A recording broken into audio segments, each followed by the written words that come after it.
안녕하세요. 플랫폼 공작소의 팀 도모네입니다. 지난 시간에는 모놀리식 아키텍처의 장단점에 대해서 알아보았는데요. 이번 시간에는 그 이야기에 이어 마이크로 서비스 아키텍처의 장단점에 대해서 설명드리도록 하겠습니다. 지난 시간에 설명드린 모놀리식 아키텍처는 사업이 확장될수록 서비스가 점점 커져 신규 개발이나 유지 보수가 힘들어지는 결말에 직면한다고 말씀드렸습니다. 특히 시스템에 장애가 발생하면 장애가 난 곳만 죽는 것이 아니라 시스템 전체가 한 방에 죽는다는 것도 전달드렸죠. 따라서 마이크로 서비스라는 아키텍처가 나왔습니다. 마이크로 서비스를 한 문장으로 설명하면 API를 통해 통신하는 작고 독립적인 서비스의 모임입니다. 하나로 뭉쳐진 모놀리식, 즉 거대한 어플리케이션을 적절히 잘 쪼개어 분산시키는 것이죠.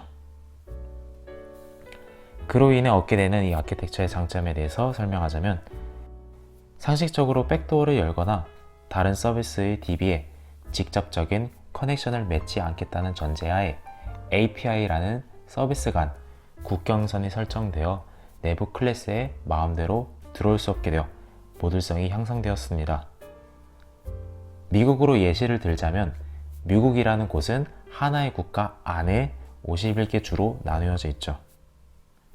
반대로 우리 대한민국이나 일본, 중국 같은 경우는 완전히 국경선으로 나라가 나뉘어져 있습니다. 그래서 어디 여행이라도 가려면 여권을 들고 국경 검문소를 통과해야 하죠. 마이크로 서비스도 이와 유사합니다. API라는 국경선으로 서비스가 나뉘어져 있어 기존 모놀리식에 비해 어플리케이션의 모듈성을 유지하기 훨씬 수월해진 것이죠. 그리고 서비스를 만들 때 기술 스택의 영향을 받지 않습니다. 결제 기능을 만들 땐 스프링과 오라클 DB를 채택해서 만들어도 되고, 왠지 오늘은 기분이 좋아서 고객 관리 기능은 노드.js의 마리아 DB로 만들어도 되고, 이메일을 일괄 발송하는 기능은 파이썬 딩고의 몽고DB를 기술 스택으로 써도 상관없습니다.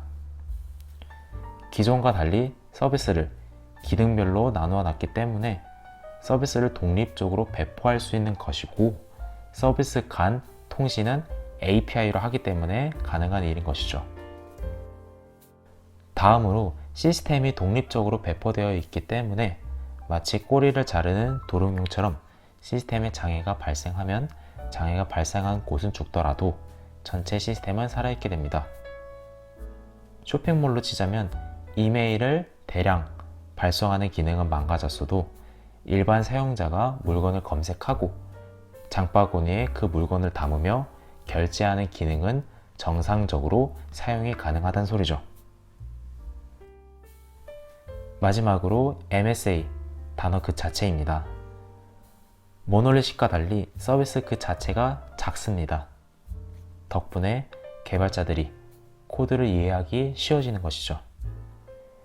코드 베이스가 작으니까 부수적으로 IDE가 느려지지도 않고 어플리케이션 실행 시간도 짧습니다. 이것은 개발팀의 생산성과 직결되는 문제죠. 만능처럼 보여지는 이 아키텍처도 분명 단점은 있습니다. MSA는 사실 도입이 쉬운 아키텍처가 아닙니다. 하나로 뭉쳐진 모놀리식의 DB를 서비스별로 잘 쪼개야 하는데, 그 과정이 쉽지도 않을 뿐더러 잘못 분해하는 경우 서비스 간의 결합도가 높아져서 반드시 함께 배포해야 하는 불상사가 일어날 수도 있습니다. 이런 상황은 결코 권장되지 않습니다. 다음으로는 운영이 복잡해집니다. 종류가 다른 서비스가 인스턴스로 여기, 저기 떠 있는 거죠. 따라서 그 서비스가 죽었는지 살았는지 체크하는 기술을 회사 내부에서 확보한 상황이어야 합니다. 다음으로는 트랜잭션 유지가 어렵습니다. 기존 모놀리식 환경에선 DBMS가 기본적으로 제공해주는 트랜잭션 기능, 커밋, 그리고 롤백 같은 거로 데이터를 일관성 있게 관리했었는데요. MSA는 계속 설명드렸다시피 어플리케이션 및 DB가 엄청 분산된 아키텍처입니다. 트랜잭션 처리가 단일 DBMS로는 커버가 안 되는 거죠. 따라서 이 문제를 해결할 방안을 회사 내부에서 이미 확보한 사항이어야 합니다. 다음으로는 서비스 호출이 단순 메시지 호출보다 훨씬 복잡하다는 것입니다.